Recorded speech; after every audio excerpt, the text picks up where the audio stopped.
to the garden. Lead me back to the moment I heard your voice. Take me back to communion. Lead me back to the moment I saw your face. It was so simple. It's so easy to love. No space between us. You're so easy to trust. You're closer, Lord. You are closer, closer than my skin.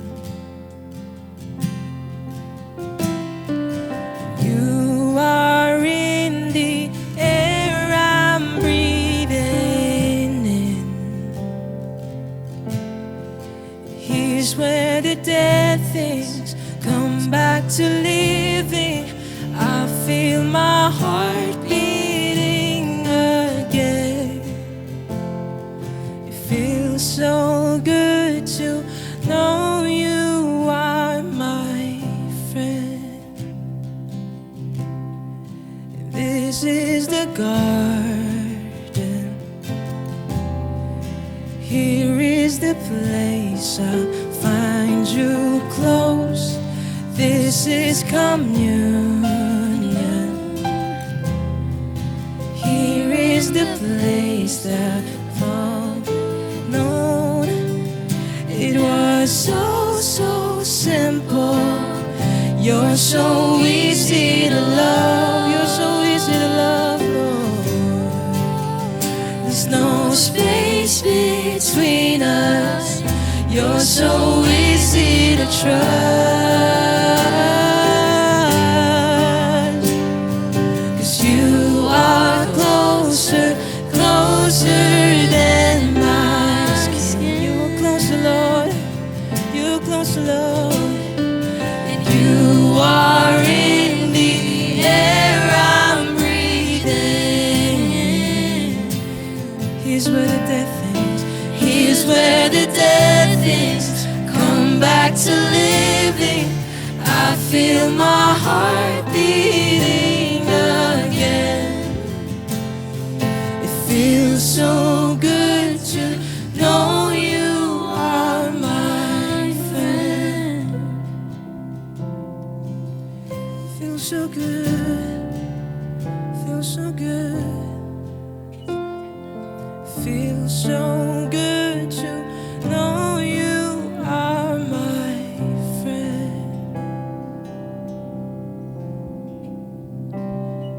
Feels so good, feels so good. This is where, Lord, this is where we're meant to be. Me and you and you and me. I don't have to prove a thing. You've already approved of me. This is where I'm meant to be. Me and you and me. I don't have to prove a thing. You've already approved of me. Oh, this is where I'm meant to be. Me and you and me.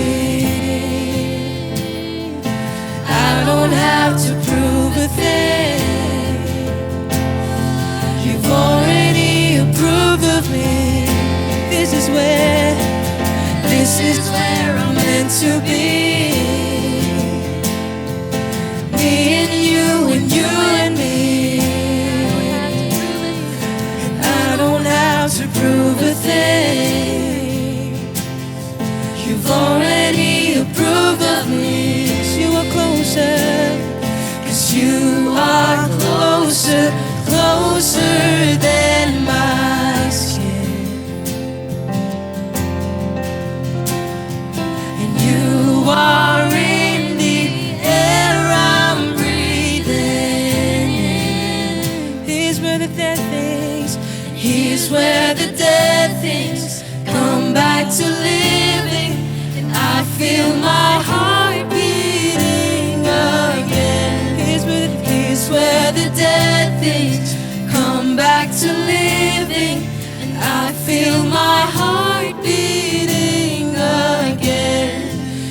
is where the dead things come back to living. I feel my heart beating again. It feels so good to know you are my friend. That's the good news, Lord. It feels so good to know you are my friend. It feels so good to know you are my friend.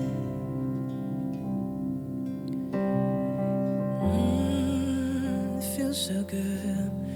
It feels so good in my soul. This is where I'm meant to be. This is where I'm meant to be. Me and you and me. I don't have to prove a thing. You've already approved of me.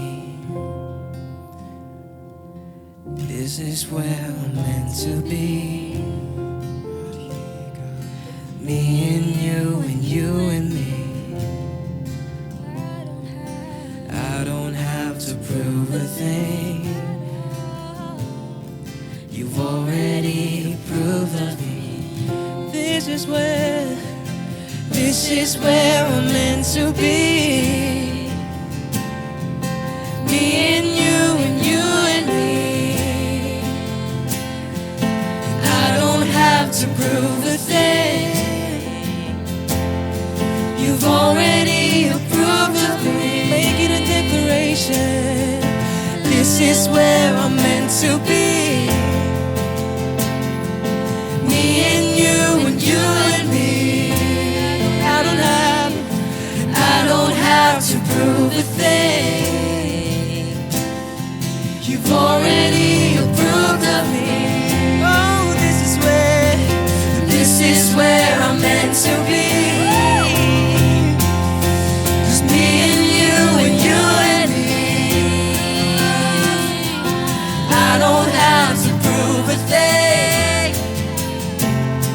You've already approved of me. Oh, this is where I'm meant to be. Me and you and me. Oh Lord, I don't have to prove a thing. You've already approved of me. 'Cause you are closer. 'Cause you are closer. Closer than my skin. You are in the air I'm breathing. I'm so blessed, I'm so blessed. She's where the dead things come back to living. I feel my heart beating. Oh, here's where the dead things. Here's where the dead things come back to living. I feel my heart beating again. Here's where the dead things come back to living.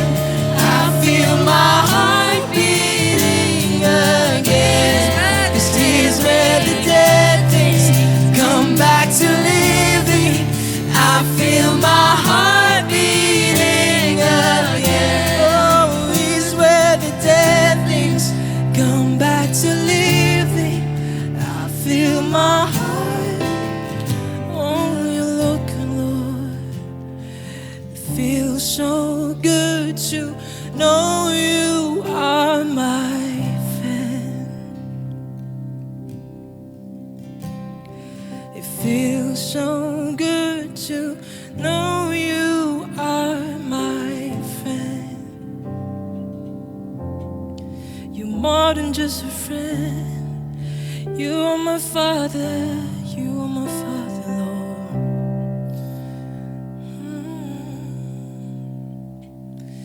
It feels so good to know you are my friend.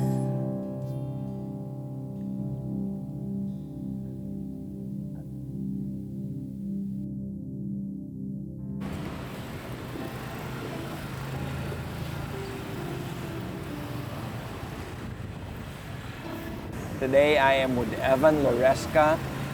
He is a content creator, a student, and also an entrepreneur rolled into one. Hi, Evan. Hi, Pastor Paulo. Well, thank you for joining us here today. Of course. Yeah, you know, Evan moved to the Philippines together with his family back in 2019. And when they moved, it was, of course, a huge leap because he grew up in Chicago. His whole family were there for years upon years. He grew up there. And then when he transferred here, of course, it was that a shock for you? It was actually. Really? Yeah, it was a big shock, and it was actually quite scary in the beginning. How did you feel? What were the emotions? What were some of the things that were going on in your mind? In the beginning, for one, I was kind of scared to think if the people here would accept me. Being that I'm Filipino and I'm not accustomed to the culture and I don't know the language, I was wondering, you know, would they be like, oh, you're a Filipino but you can't speak Tagalog, or you're a Filipino but you don't know these jokes or these mannerisms. So I was at first scared if they would accept me here, being that I've grown up in the States my whole life and I'm not used to, or even didn't have a clue about what Filipino culture really was, other than the food. Right. Do you remember a funny incident? The first few, I don't know, months or weeks that you were here, that when you think about, oh yeah, that was really funny. Funny incident. I think one of the first things that comes to mind is I was talking with Ryan, of course, and we were at Coffee Bean and Tea Leaf. He asked me, why did I move to the Philippines? Yeah. I said I wanted to experience the culture. And it was funny to me because Ryan's response was, you know, you're living in BGC, right? And it's a very westernized city here, so that was funny. Another thing that's funny is whenever I'd sleep over and one of our friends say, can you open the lights or close the lights? So that's one thing, like in the US, we're like, that's so, you know, different than how we would say it. But yeah, turn on the light, turn off the light. So, you know, little mannerisms like that is what's funny. Yeah, that's funny. true. We were talking about pointing with your lips, right? Pointing with your lips, yeah. Also, it's like, you know, where are you pointing at? Yeah, that's true. Raising the eyebrows. Oh, yes, raising the eyebrows. That was one thing that was a culture shock for me, because whenever they would respond, I was thinking yes or no, and they would raise their eyebrows. I'm like, what does that mean? Yeah. Another thing is when my grandfather would also do this to me. In the U.S., you usually don't. I mean, if you are gonna call them over, it's like this. But this, I didn't know that's how, you know, you usually call someone over here. So little things like that's what I had to get accustomed to here. Okay. Evan, we talked about funny parts, Yes. but I'm sure there were hard parts or tough ones that when you transitioned here. Were there anything specifically that you remember? There were. Initially, it was me leaving my friends in the States, the relationships that I built up, and saying goodbye to them, and me telling them that I'm moving to a completely new country. That was a shock for them and for me as well. So initially it was me leaving my friends. Other than that, I would also say just getting accustomed to the humor here. That was a big part that was hard for me. That's right, Chicago, Windy City. Windy City, yeah. A lot of the time our humor there is a lot more direct and sarcastic. And sometimes if you know, especially as an American, and an accent as well, it can come off as demeaning here, and I didn't want to come off like that. So, yeah, getting accustomed to the humor, and just getting to know the way of life and how people would react to me saying certain things. So that was what was hard originally. You talked about new relationships, Yes. right? How was that transitioning into new relationships? Are you still in touch with your old friends? No, not anymore. Not as much. Not anymore. But now coming into a new relationship, how did that, you know, you started attending youth services and getting connected to new people.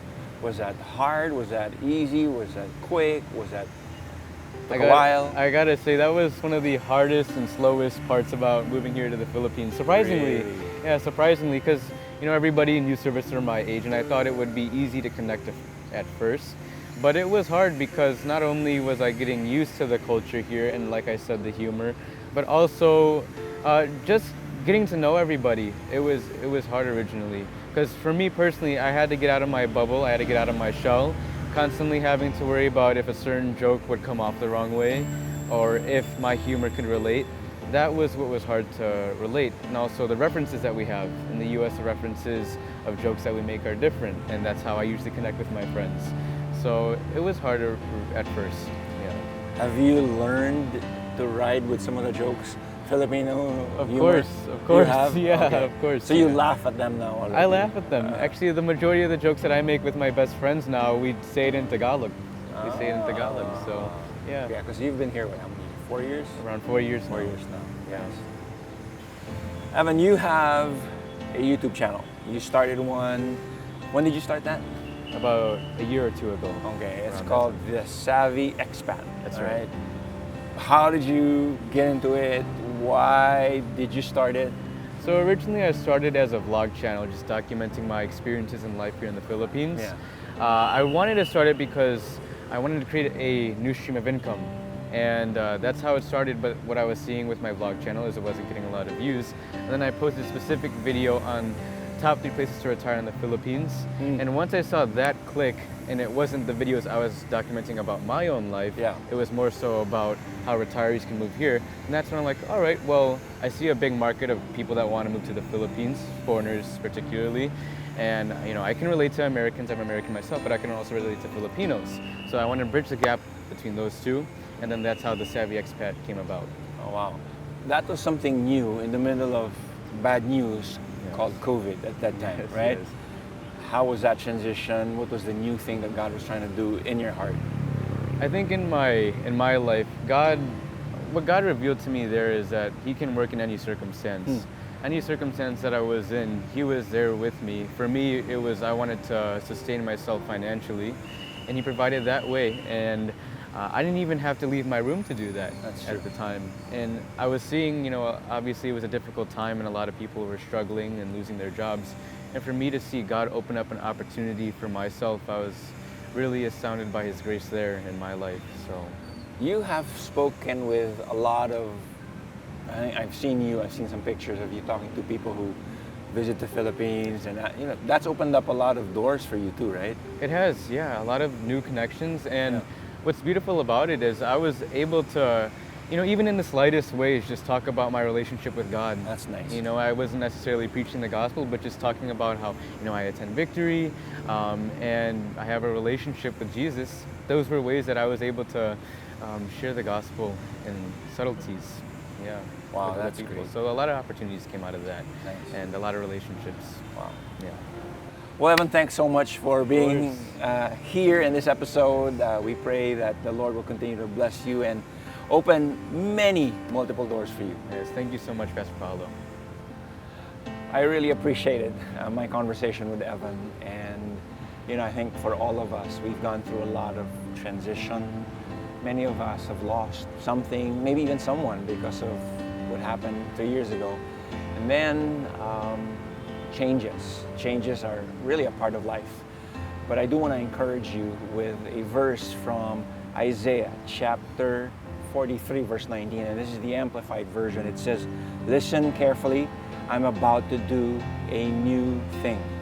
Now it will spring forth. Will you not be aware of it?